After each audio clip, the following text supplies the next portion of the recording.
Recovery is an essential component to any training program, especially one like the Ironman. Obviously, you're trying to make huge gains, you're trying to maximize endurance performance, but as I've already outlined, a crucial step in that is getting adequate recovery so that the body can adjust to the additional stresses imposed by exercise. There are a number of different ways in which you can try and optimize your recovery so that you can ultimately improve your race performance. One of the first things is making sure you get adequate sleep, between 7 to 9 hours per night of good rest. That's a given. Your diet is also important. You want to be eating within half an hour of completing the exercise bout, known as almost the window of opportunity.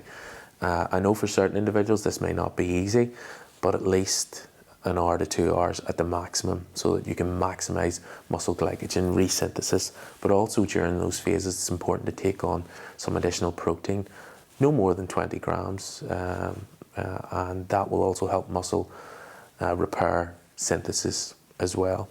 Now, there are other therapies that individuals can engage in, things depending on what they have at their availability. Things such as cryotherapy, low temperature exposure, can anecdotally assist in recovery, but even things such as ice packs.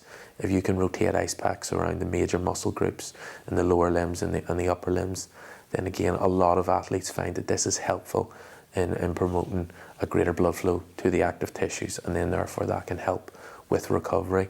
Even having weekly massages or sports massages can also assist in this process, and a lot of athletes find this is beneficial to help maintain that heavy load that they must endure. Another thing that they could possibly consider is engaging in something maybe once a week that would also help their flexibility and their core stability. So something perhaps like yoga or Pilates to make sure that they're supple, they have a good range of movement, that they're not unduly taking stresses and strains in certain regions of the body.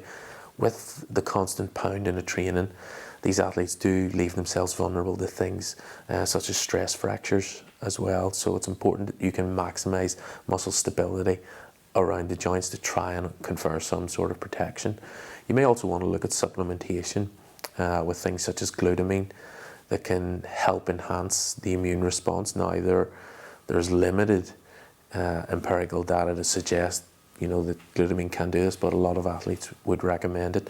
There are also things such as caffeine and taurine, which can give an athlete a boost through different mechanisms. And then there's things such as mentioned as the whey protein, but maybe if you're eating late at night, you want a sustained release of the protein, so maybe something like casein before you're going to bed. A lot of athletes make the mistake of taking their protein in maybe 1 or 2 sittings, but remember, you only have a small window for the protein to be used. Otherwise it will be either oxidized as fuel or perhaps stored or excreted. So you want to spread your protein throughout the day, starting off with breakfast as well, then lunch through dinner, and then after your heavy sessions, around 20 grams of protein to maximize recovery.